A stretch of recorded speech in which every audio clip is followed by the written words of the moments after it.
Primeira carta de Pedro, capítulo 1, a partir do versículo 10, diz assim: Foi a respeito dessa salvação que os profetas que falaram da graça destinada a vocês investigaram e examinaram, procurando saber o tempo e as circunstâncias para as quais apontava o Espírito de Cristo que neles estava, quando lhes predisse os sofrimentos de Cristo e as glórias que se seguiriam àqueles sofrimentos.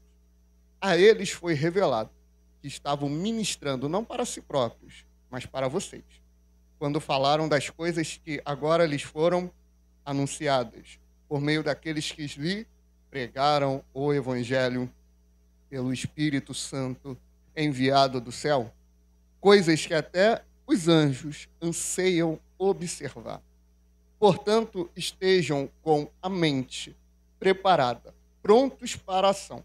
Sejam sóbrios e coloquem toda a esperança na graça que lhes será dada quando Jesus Cristo for revelado. Amém? Os irmãos podem sentar-se com a graça de Deus.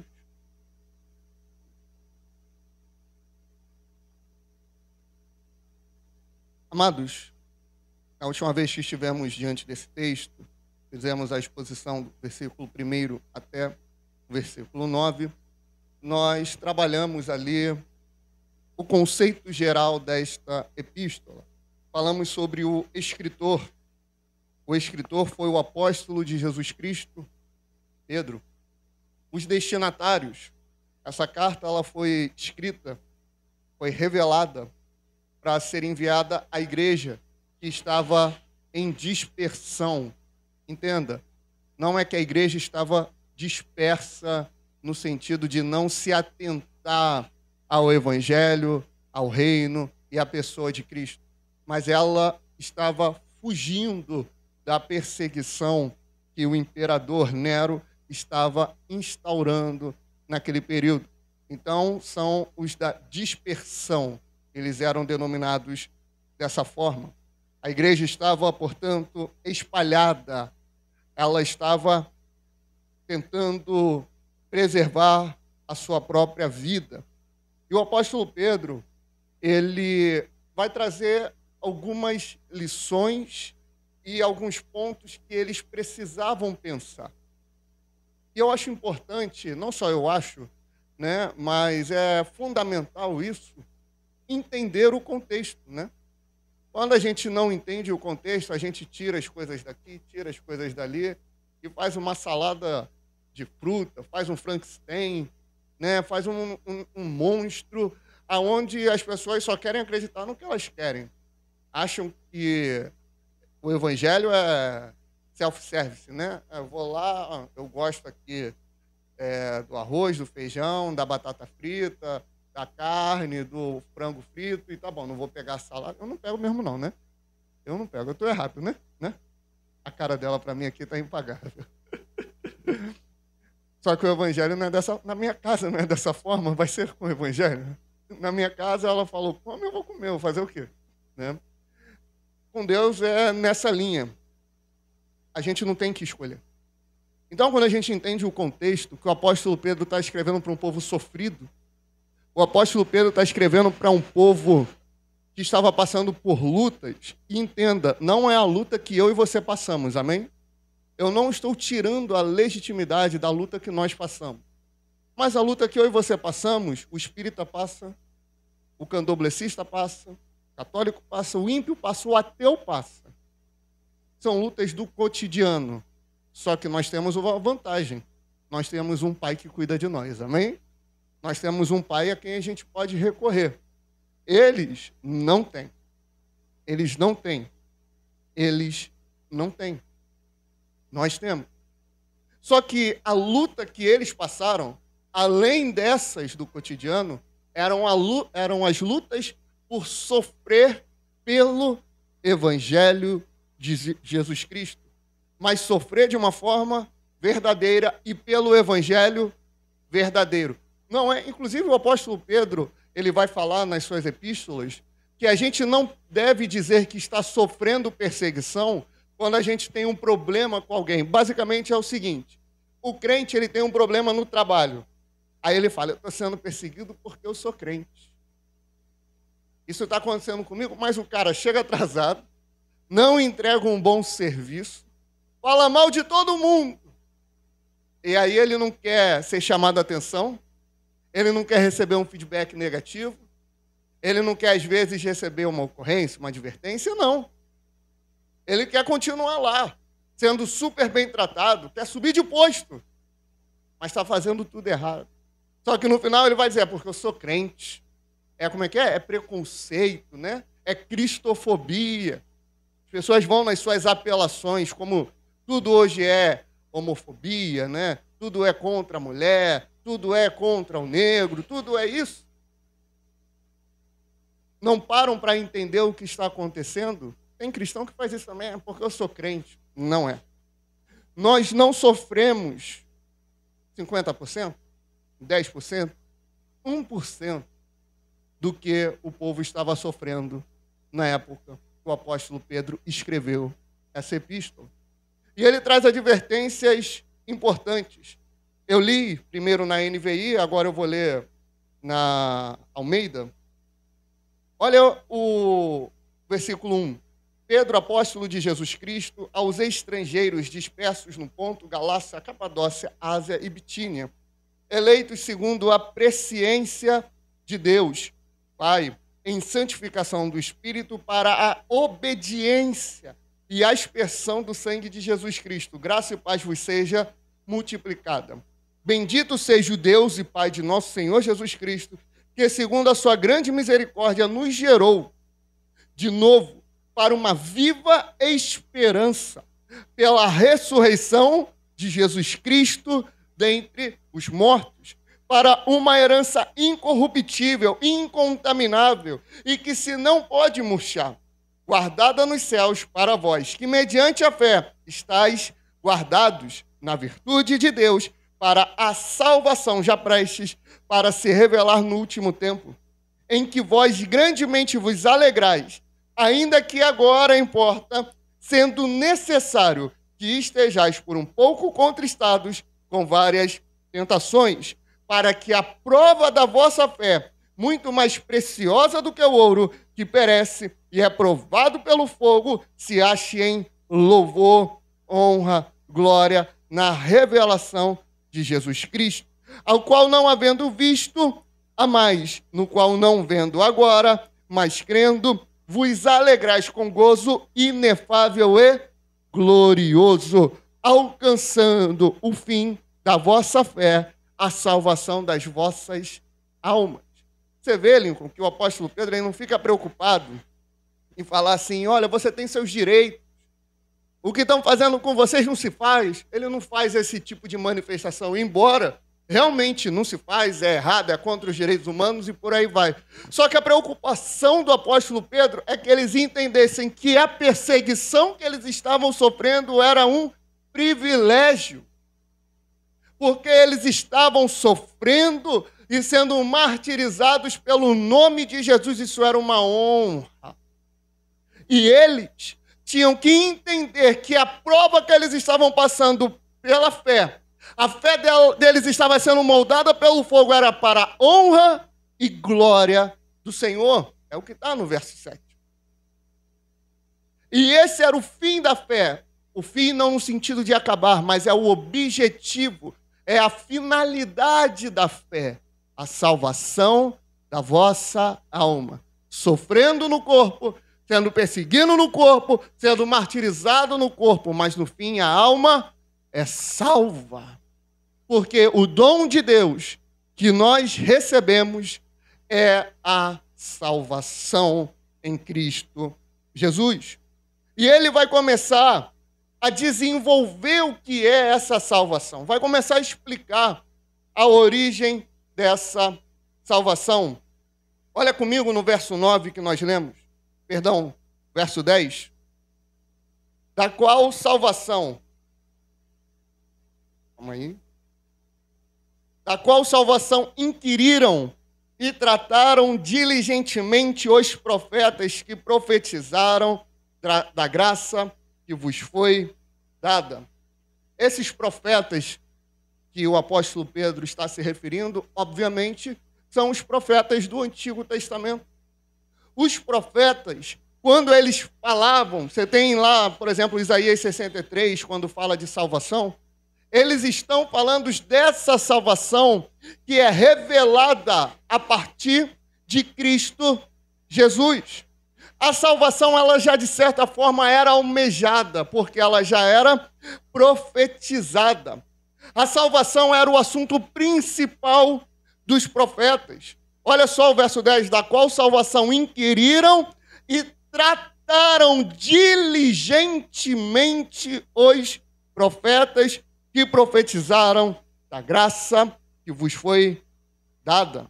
Essa graça, ela já vinha desde lá de trás. Ou seja, isso está mostrando que o conceito da salvação não foi um acaso.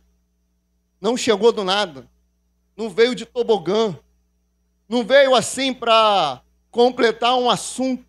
Não, já é algo planejado desde lá de trás. Os profetas falavam disso. Os apóstolos testificaram e explicaram isso.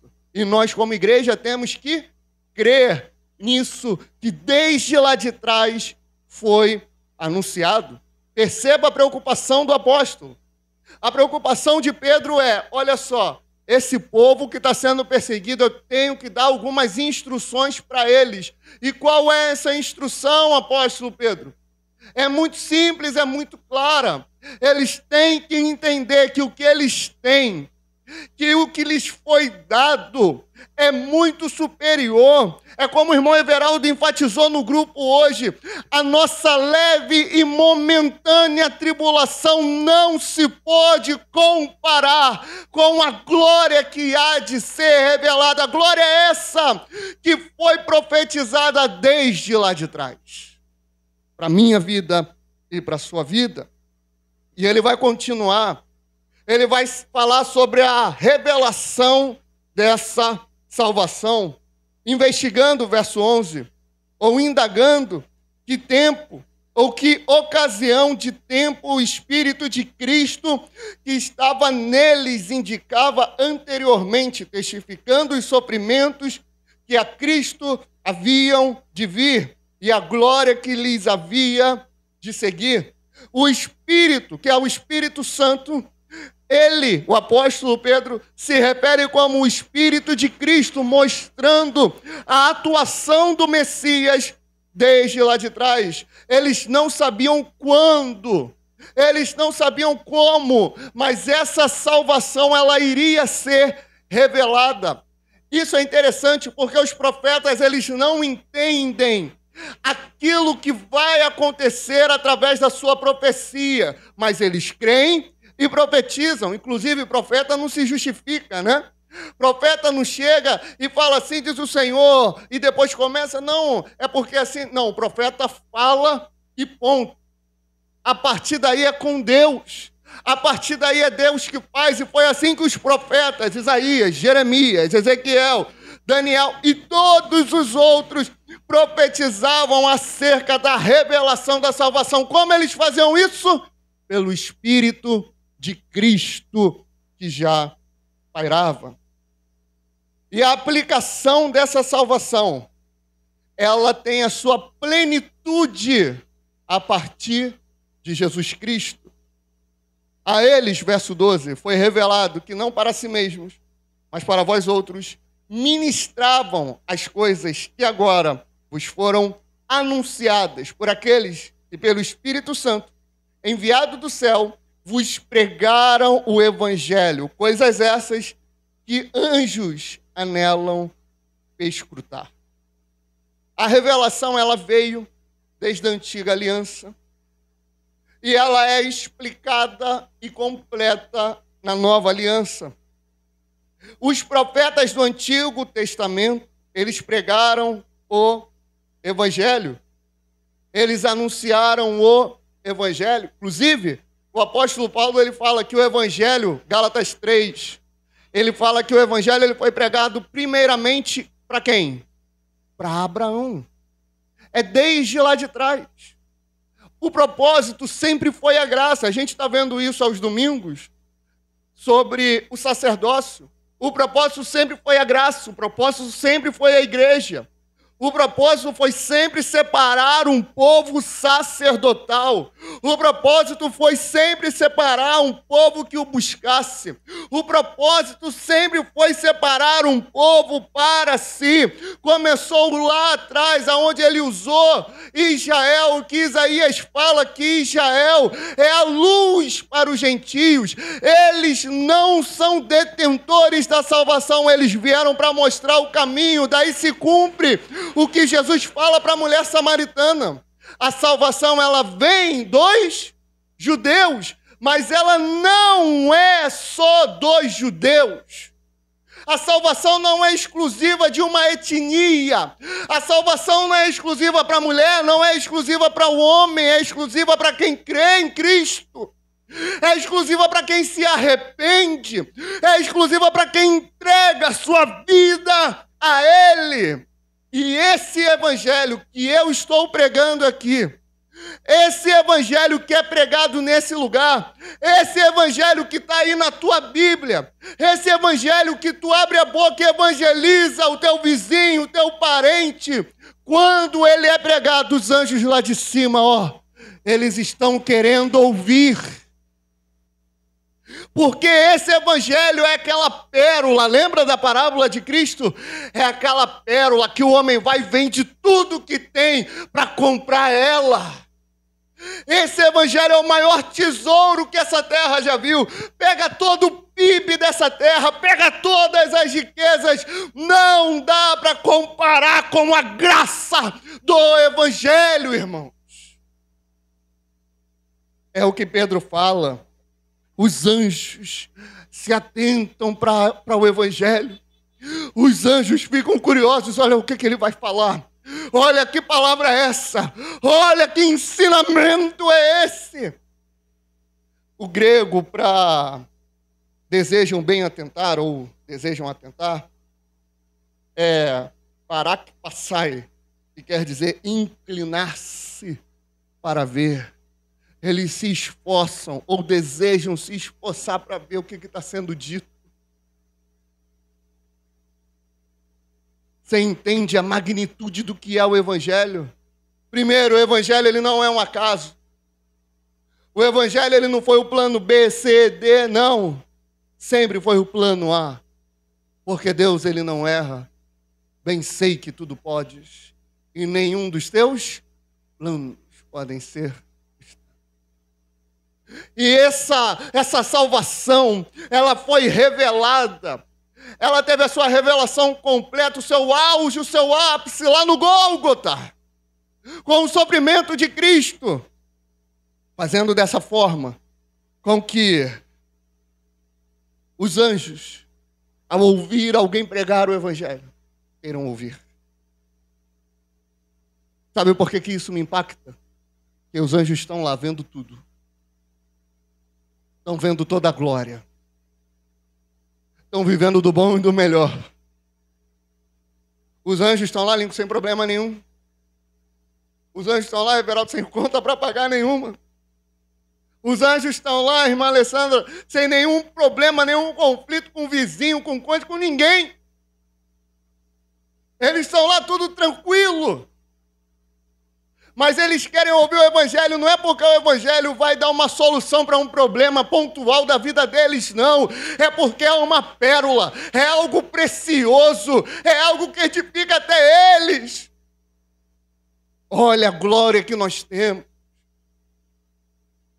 Eles desejam ouvir aquilo que nós anunciamos. Mesmo eles podendo ver o próprio Evangelho diante deles, que é Jesus, eles querem ouvir. Agora pense você, imagine que um jovem,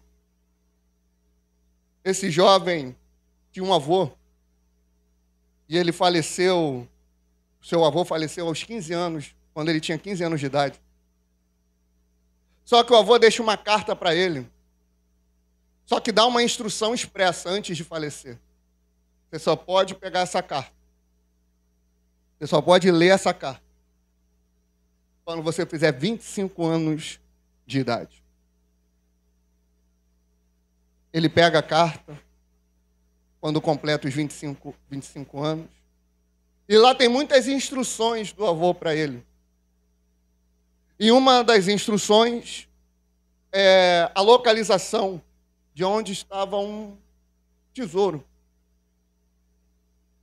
Um baú cheio de ferramentas antigas. E ali tinha um relógio de bolso, só que um relógio de ouro. Era um relógio que estava na família do avô há mais de 4 gerações. Quando o jovem pega aquilo, ele encontra aquela carta, ele conhece a história da sua família e vê as instruções do avô e ele vai prontamente segui-la. O que isso quer dizer, irmão? Ele percebeu que o que ele tinha acesso era algo que ele nunca conseguiria por ele mesmo, mas ele tinha recebido por herança. Nós somos herdeiros de Deus e co-herdeiros com Cristo Jesus. Nós somos herdeiros dessa graça chamada Evangelho. Graça essa que foi pregada quando Isaías falou do servo sofredor, lá em Isaías 53. Quando Jeremias falou da nova aliança, lá em Jeremias 31. Quando o profeta Daniel falou do reino eterno, lá em Daniel 7. Só que eles não viram o cumprimento disso. Investigaram, inquiriram, procuraram entender qual seria o tempo que isso aconteceria, como lemos no verso 11. Só que a carta ainda estava lacrada, porque a revelação não foi para o tempo deles. A plenitude dos tempos chegou, como diz Gálatas 4, verso 4. E a plenitude dos tempos é Jesus. O laço da carta foi rompido. A revelação que os profetas anunciaram, eu e você recebemos.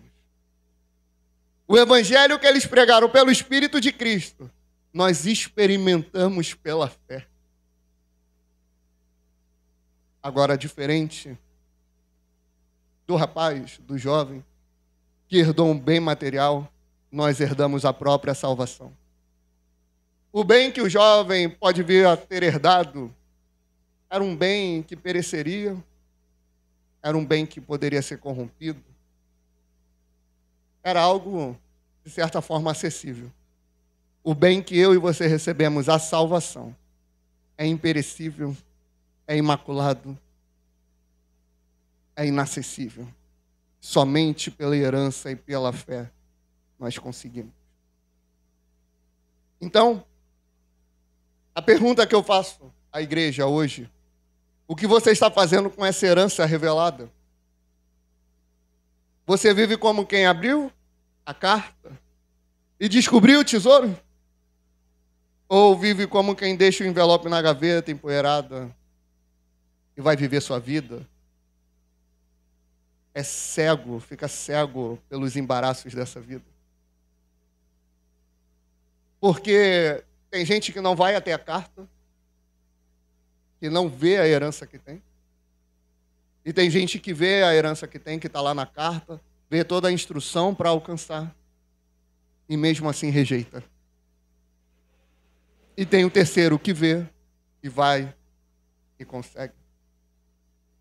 E o apóstolo Pedro fala no verso 13: portanto, cingidos os lombos do vosso entendimento, sede sóbrios, e esperai inteiramente na graça que se vos ofereceu na revelação de Jesus Cristo.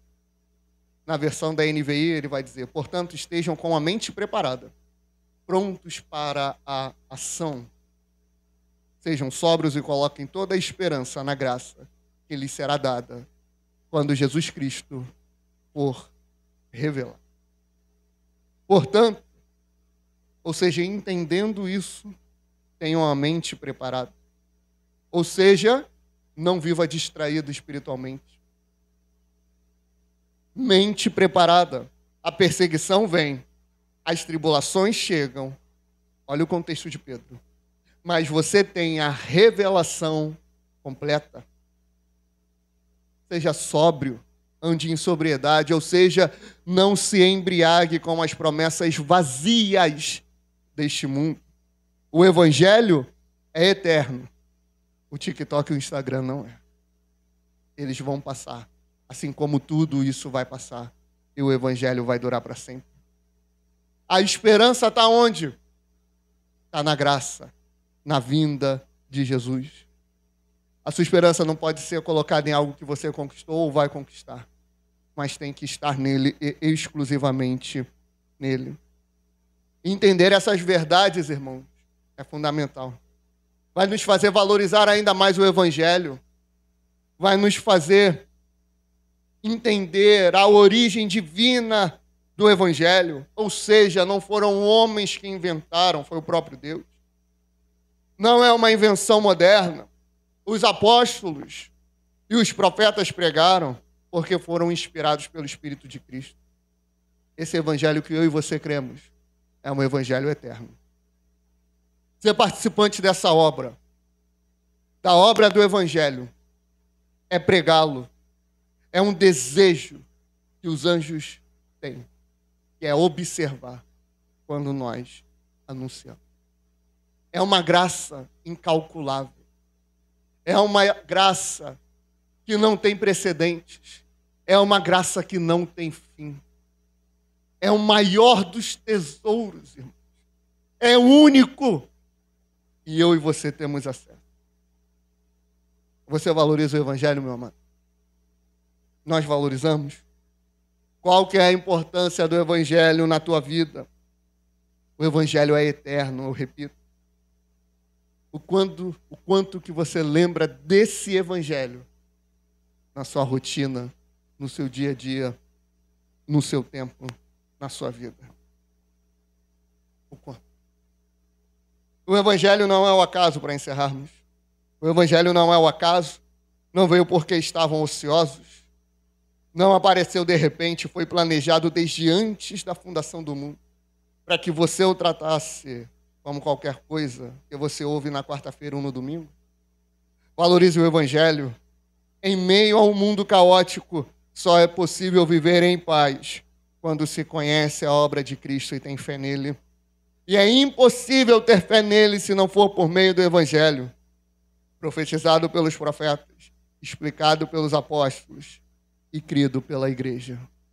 Glória a Deus. Glória a Deus. Glória a Deus. Amém?